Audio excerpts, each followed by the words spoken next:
Greetings YouTube, Joe here with Culination Media, and welcome back to another episode of Metroid Prime. This is episode number 12, and in this episode, we're going to be taking the Phendrana Drifts area all the way up to the very next boss, which is, I believe, named Thardus.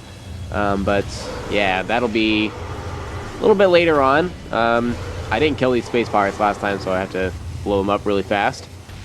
And yeah, we're here in the observatory, I believe is the name of this room. And, oh goodness, why can I never get up on these things? It shouldn't be that hard. Anyway, we're going to be heading backwards away from the research core. Oh crap, there's more of these robot drones, sentry drones, whatever they're called. Try to use the wave beam against them because they are susceptible to electricity. You can kill them with one wave beam shot if you hit them after you've already charged up completely. All that good stuff. Alright, so we are back in Research Lab. I believe this is Hydra. And, yeah, we've got Metroids in here. We've got Shadow Pirates and turrets as well. As you saw, I did destroy one of the turrets there. And these space pirates aren't particularly difficult to kill. You can kill them with 2 charge shots, or charge beam shots, or 2 missiles, or some combination of the 2. They also don't have lasers because they're the Shadow Pirates, so they only have those sights to use. So that means that you can kill them from a distance, and they will have pretty much no chance of fighting back. So that's what I try to do. As for the Metroids, I'm not even entirely sure if they will break out at this point of their little encasements.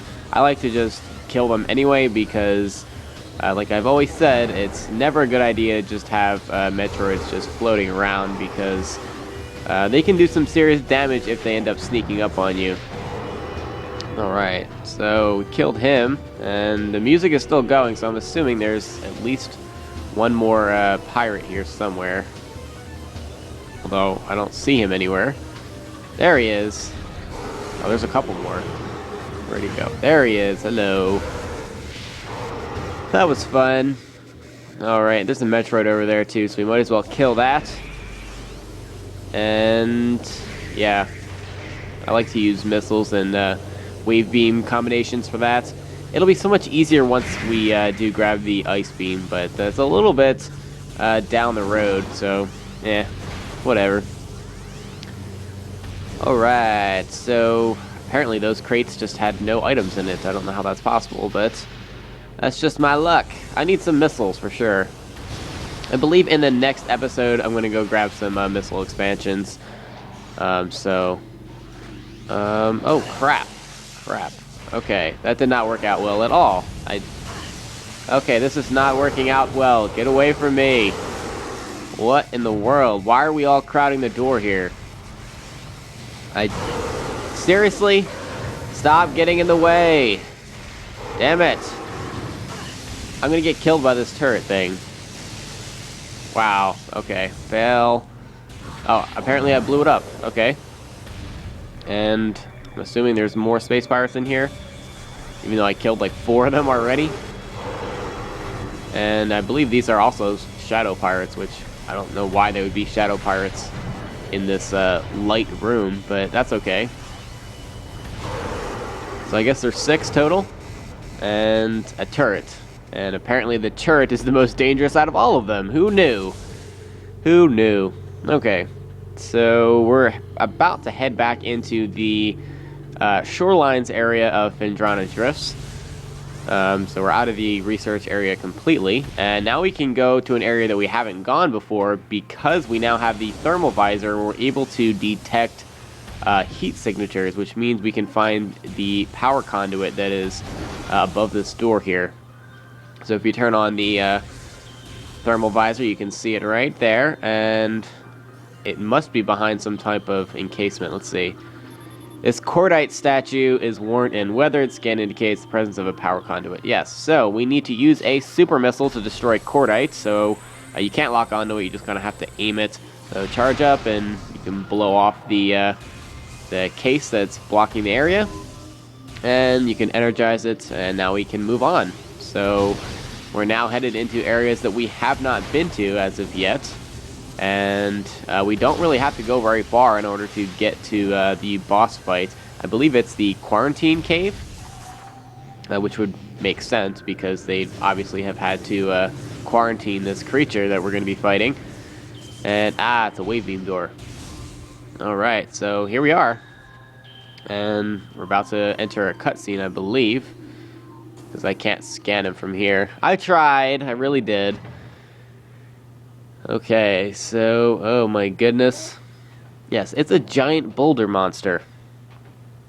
Thingy, majiggy. And things are just too quiet.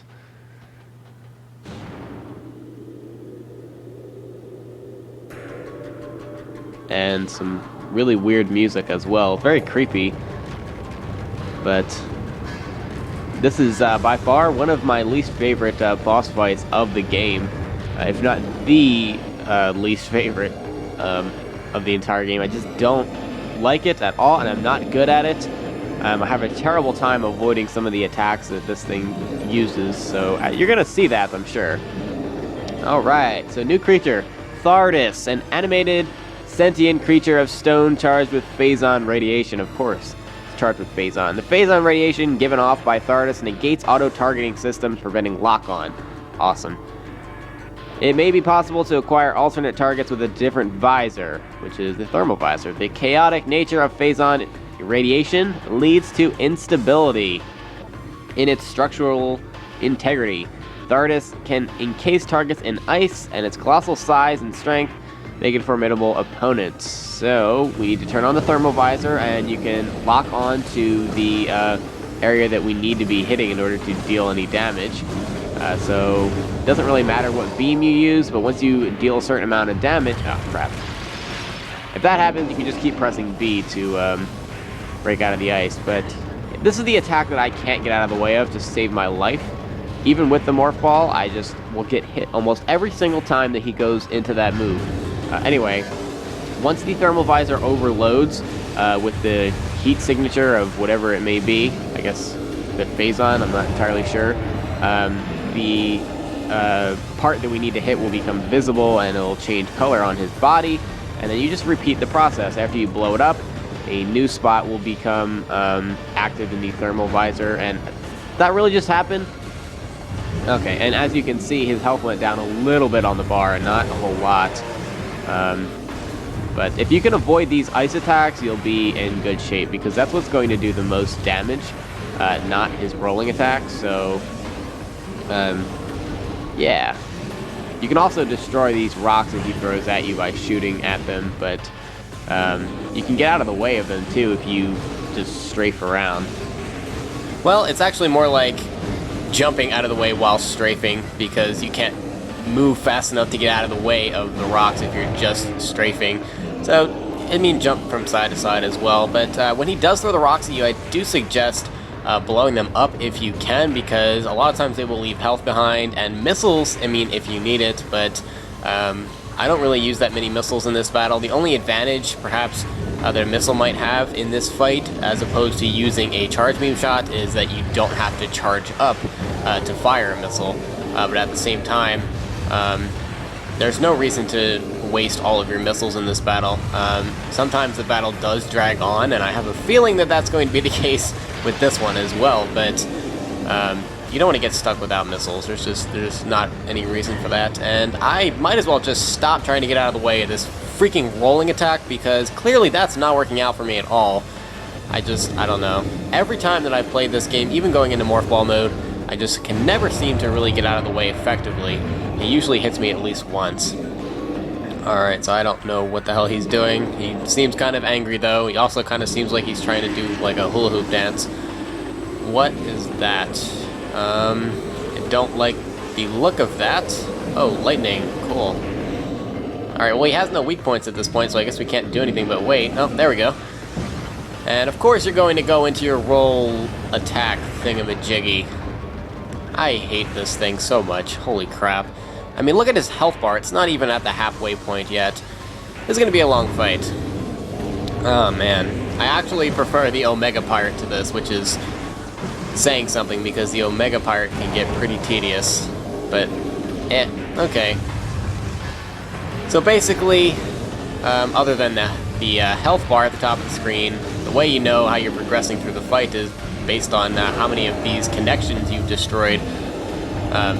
As you can see, he's got a significantly smaller amount of boulders attached to him than he did at the beginning of the fight. So we're whittling him down slowly but surely. Am I actually going to get out of the way of him this time? Am I not going to get hit? I don't know. Like, you can't even just go hide in the corner because he'll just find you. And somehow I didn't get hit there. I don't know how that worked out, but... yeah. I only have 25 missiles that I can carry. I know I've been saying this in like every episode, but I really need to go find missile expansions. There's no excuse for me only having 25 missiles at this point. So, yeah. I think I mentioned it earlier, but I'm really considering just, instead of moving forward in the next episode, to go find some missile expansions, because I know where a lot of them are, and I just decided not to get them for one reason or another, but should change that. Alright, so now we're going for this rock in the top right-hand corner of his body, which is a little bit more difficult to get a shot at because of the way he moves around. And is this going to be twice in a row? I'm not going to get hit by Mr. Boulder. Holy crap. Oh, but I get frozen. Of course. I had to make up for it somehow, right? No, you just did that attack. What is wrong with you, Thardus? Damn you. There should be some type of rule against going into that move more than once in like a 1 minute span. Not fair. Alright, so... okay, I shouldn't have done that. No thermal visor after you destroy the target the first time. Once the target boulder has become visible in the combat visor, don't use the thermal visor. It won't really work out so well. I'm getting frozen a lot too. I'm not doing so good in this battle, am I? We do have him down to about like a fourth of his health, maybe a fifth. And I have no idea what he's doing, but it's scaring the crap out of me. What in the world? I guess that's his, like, phazon radiation that he's been exposed to. I mean, I'm not really entirely sure, of course that hits me, how he was formed in the first place. I'm assuming it was exposure to phazon, or if he was, like, an indigenous creature to Talon 4, and that phazon radiation just made it worse. But it kind of seems like a not very natural creature to me, so I don't know how exactly this came about. They don't give a whole lot of backstory as far as Thardus goes, even in the Space Pirate data. They do mention something being quarantined here, though, but anyway. Alright, so now we've got the center boulder, which is very easy to hit, even with his arms. And he's just going to be shooting a crap ton of rocks at us from now on. And that's pretty much the only attack he's going to use. I probably shouldn't be using the wave beam here. The power beam shoots a lot faster, and it really only makes sense to hit him with the wave beam if you're going to go for a charge shot at this point. Don't roll, no! He's got like no health left. Are you kidding me? Does he even have any health left? This just isn't fair. Thardus, look at that. His health bar is non-existent. There we go. Alright, now he's dead, and we magically teleport to within 2 feet of him. And we get this cool cutscene of Thardus finally being destroyed. And that was quite a long fight. Defeating Thardus probably shouldn't take you that long, unless you're just a noob like me. Ouch, that was not cool. But at least Thardus is dead, and we are going to get a weapon for our efforts here, and it's, well, it's not really a weapon, it's more of a convenience factor. It's an upgrade to our Morph Ball, and it's called the Spider Ball. And you may have seen those weird tracks along the perimeter of the room, and that's actually the only way we can get out of here. And yeah, we're going to be using this to grab some missile expansions and getting into other places that we have not been able to access up until this point. This will also allow us to get the next beam weapon, which we will be doing in a couple of episodes. But I want to grab some other items first, and we'll be doing that coming up. But anyway, as you can see, all you have to do is, I think, hold the R button. Yeah, R button. I just forget what all the buttons are for some reason. Too many controllers to remember. I was thinking trigger, but that's Xbox, and I don't know. I don't know what I'm talking about. Okay, so we're gonna go... Well, I think this is back the way we came. Yes, it is. There's actually another way out of here, and that's where I wanted to go, so I need to go back that way. My bad. I just figured that the first door would be the logical one, but apparently I chose the wrong one. I'm not really that surprised by that. Unfortunately, because we went in, or we went out and came back in, there's going to be a adult Sheegoth here to greet us, and oh, I can't go up that way. That was awesome. So yeah, you can either kill the Sheegoth or do whatever you want. I'm not really interested in fighting that thing. I've had enough of fighting giant creatures for one day, so I'm going to look for the next door, which is right here. Really wasn't that far away. There's also a grapple beam thing in here, as you can see, but we don't have that yet, and we're not getting that for a long time, so yeah. That's one thing I don't understand, is why they put the grapple beam so late in the game. It's a little bit too late, if you ask me, but then again, who am I to judge? So you want to make sure you scan the spider ball track, because it does add to your research in your logbook. In morph ball mode, press and hold R when close to this type of surface. Use the control stick to move the ball along the track. Release R to get disengaged from the surface. And yeah, they'll caution you about a morph ball bomb temporarily disengaging you. Nothing fancy there. The elevator leads to Magmoor Caverns south, and it looks like that's where we're going, because this door up here is an ice beam door, and we don't have that yet, in case you didn't notice. So let's take the elevator, and it'll be nice to get out of the snow and the cold for once. Not that volcanoes are much better, but, well, it's not a volcano, it's more like an underground lava cave thingamajiggy. I don't know what exactly to call these other than caverns. A volcanic cavern, maybe?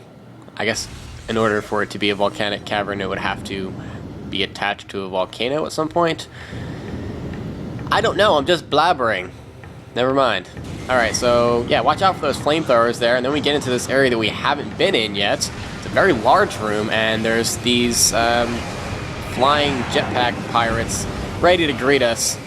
And there's a lot of them and only one of us, and there's lava below that they'll love to shoot you into, and this is just basically just a huge bundle of fun, and you can't really get away from them, and unless you have the super missile ready, which I probably should have switched into at this point, but I don't know, I made it this far, so might as well just stick with the wave beam.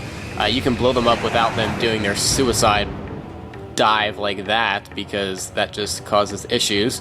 Looks like there's Triclops in the pit below, but I'm not going to worry about that right now. We'll come back and get, I believe it's an energy tank later on. So, yeah, I'm not interested in that at this point. We will have to come back through here anyway, so it's not going to be too far out of the way for us to do that. This is going to be Bendesium, I think, yes. Unstable Bendesium, we need a power bomb for that, and yeah, we're not anywhere near getting power bombs, so we're just going to ignore that for now. And yeah, we're doing a lot of ignoring stuff, but that's what Metroid games do to you. They basically taunt you with all these areas that you can't get into until you get weapons that are usually towards the end of the game. Or at least a lot farther towards the end of the game than where you currently are, and that's just what they do. Alright, so let me see here. I figured there was another area to go through in this room, and I found it, which is good. And what in the world is that? A giant flaming mushroom thingy, or a puddle spore. Sentient floating lava mollusk, protected by an impenetrable shell. A puddle spore opens when approached, attempting to intimidate with its size. Success. When opened, direct fire to its mantle causes it to flip into a defensive position. If it can slam shut, it ejects a spread of harmful energy globules. I don't like harmful globules. That's just not my thing. So just hit it with a charge beam shot and it'll flip over, and you are free to jump on it, assuming that you don't get hit by the flamethrowers like what I just did. And I hate those things. I hate a lot of the enemies in Metroid. They're just made to be annoying. Because they're really, honestly, the only enemies that pose any real threat to you are usually the larger mini-boss or boss enemies, and the other ones are all just meant to annoy the crap out of you. So in this room, this is actually where we're going to be getting the final beam of the game, but, yeah. Wow, how did I miss that jump? we can't do that right now because we need the grapple beam for that. So if that puts anything in perspective for you, it's going to be a while before we can come back and get that as well. So again, we're just going to have to ignore what's going on here and just head on through. So yeah, we're going to be spending a lot of time in Magmoor Caverns later on. There's not really that many missile expansions and energy tanks here, but the ones that are here we can't get till later. So there's also an artifact or two that are here as well. So yeah, we'll be back for that as well. And probably should have scanned that because it's research. This hanging rock structure appears to have a weak point, and it's going to, I'm not going to read it because it's just telling you to basically shoot it with a missile to get it to fall down and create a little platform for you. All that cool stuff, but it's pretty self-explanatory. Alright, so I feel like we've been in this room before. I don't know if we have, though. A lot of these rooms looks very similar. Notice there is a grapple beam hook there, and that makes easy access to the other side of the room that we can't get to at this point because we're going to have to go the long way without the grapple beam. That's alright. Story of our lives. You can kill these things with a super missile. It's a lot faster and more efficient than spending all the time trying to shoot them with charge beam shots and the like. Once we get the ice beam, which we should be getting in the next couple of episodes, finally, we can kill those things very, very easily and not have to use all those missiles. Alright, well, we made it to the other side, thankfully, and is there no power-ups in there? It looks like there was missiles in there because I was down to 19, and now I'm not. Use the morph ball to go into these flamethrower objects because we can't freeze them yet. And we've got another Magmoor guy here, so blow him up with the super missile and make another little bridge with the stalactites and all that fun stuff. And you can avoid the flamethrowers if you so wish, or just run through them, whatever's easier for you. There's a spider ball track here on the left that we're going to be using, and I don't know why I would keep going backwards. Stop, stop. What the hell, Samus? We're not doing spider ball dances. We're trying to cross a large pit of lava. Take this seriously. Come on. No. Stop. Oh my goodness. I should be dead, honestly. With the way that I play, I should be dead at this point. Alright, so where does this lead? Talon Overworld West. So I might as well take that to figure out where we're going. I don't know if we can go through where that door is. I want to say that there's some type of Bendesium blocking it, but even if we can, we don't need to go that way at this point, I don't think. And I'd much rather do a little bit of exploring and just see where this takes us on the Talon Overworld, because why not? At the worst, we can go ahead and go save at our ship, because I do need to call it an episode here. I got the main thing that I wanted to get done in this episode, and that was defeating Thardus, so we're pretty good to go here as far as completing objectives. But I think what I'm going to do, yeah, I know where I am. So, oh my goodness, all the beetles, all of the beetles. I need to get some more super missile expansions for my other beams. Well, I only have one other beam at this point, but yeah, I need to get the one for the wave beam. Anyway, Root Cave. So that's pretty close to our ship, so I'm going to take this up to the only door that we can go through here, because the door at the top of this room is actually a plasma beam door, and obviously we can't have any of that. But we can go through this missile door, so that's what I'm going to do. Not that I have much else to choose from here. And oh, I hate these flower things. Go ahead, shoot your poison and kill yourself, yeah. Cool. I could use some health too, so getting to a safe station really wouldn't hurt me that bad. So now you probably recognize what room we're in. We've been here a bunch of times, and our ship is going to be right through here. Got one more room to go through, and we're there at the landing site. Yes, I killed all of them with that shot. I was not expecting that. I just did it for the hell of it because I'm going to get all my missiles back anyway when I go to the ship, but hey, that's fine too. Well, anyway, It was a somewhat productive episode, but thank you very much for watching, and in the next episode, we're gonna get us some missile expansions, finally. Stay tuned for episode number 13. Game on!